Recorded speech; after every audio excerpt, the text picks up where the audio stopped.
Assalamualaikum warahmatullahi wabarakatuh. Dawuh Sang Kyai. Bismillahirrahmanirrahim. Orang-orang yang tidak tahu membahas tentang mursyid atau yang di dalam Al-Quran disebut sebagai wali mursyid. Dalam Al-Quran surat Al-Kahfi ayat 17, barang siapa yang diberi petunjuk oleh Allah, maka ia mendapatkan petunjuk.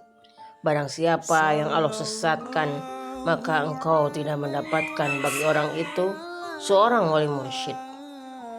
Sudah wali, mursyid lagi. Sejuta wali itu belum tentu mursyid. Seperti sejuta nabi itu belum tentu satu rasul. Wali itu warasatul anbiya dan mursyid itu warasatul mursalin. Jadi wali itu pewarisnya nabi dan mursyid itu pewarisnya para rasulullah.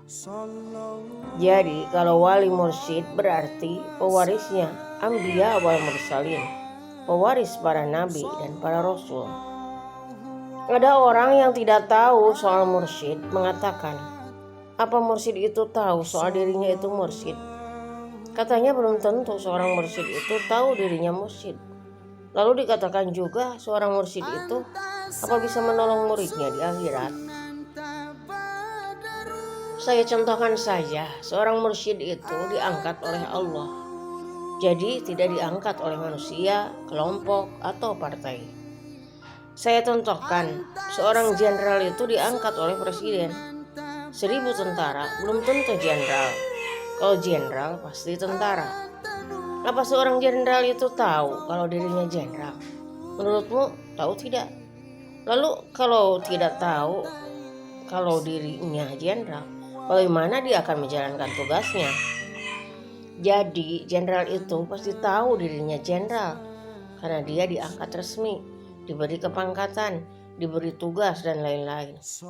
Begitu juga mursyid.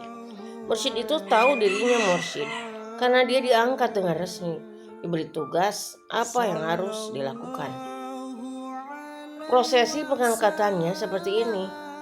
Ketika penerus mursyid sudah tidak ada, maka para aulia mengadakan sidang langit dipimpin Rasulullah SAW untuk mengangkat mursyid sebagai petunjuk bagi banyak orang.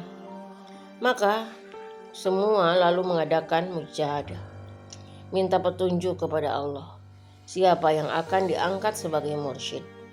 Seorang mursyid ini harus sudah wali yang punya kedudukan di sisi Allah. Setelah meminta petunjuk kepada Allah, lalu Allah memberikan petunjuk dengan menunjukkan cahaya mursyid yang dimaksud itu mengalahkan wali yang lain. Setelah itu, kesepakatan sidang diputuskan bahwa mursyid yang ditunjukkan Allah itu yang akan diangkat dan disetujui oleh Rasulullah SAW.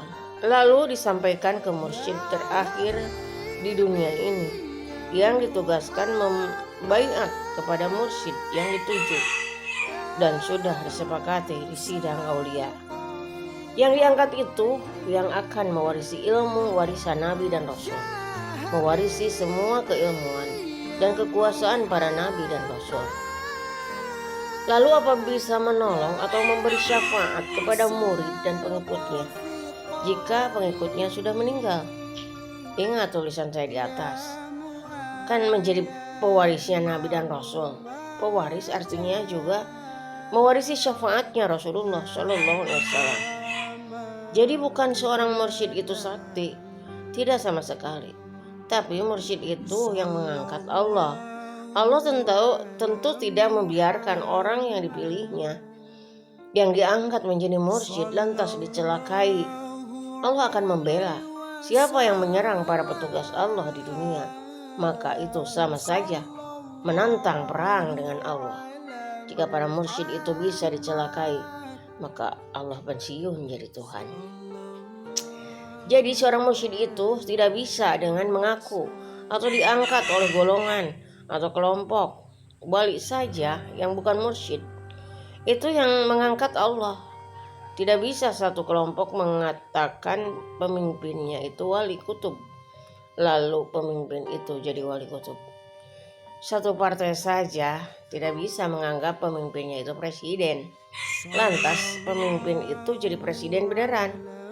Jadi presiden saja harus melewati tahap pemilu, apalagi yang wali kapasitasnya dunia akhirat. Semoga paham. La haula wala quwwata illa billah. Wassalamualaikum warahmatullahi wabarakatuh.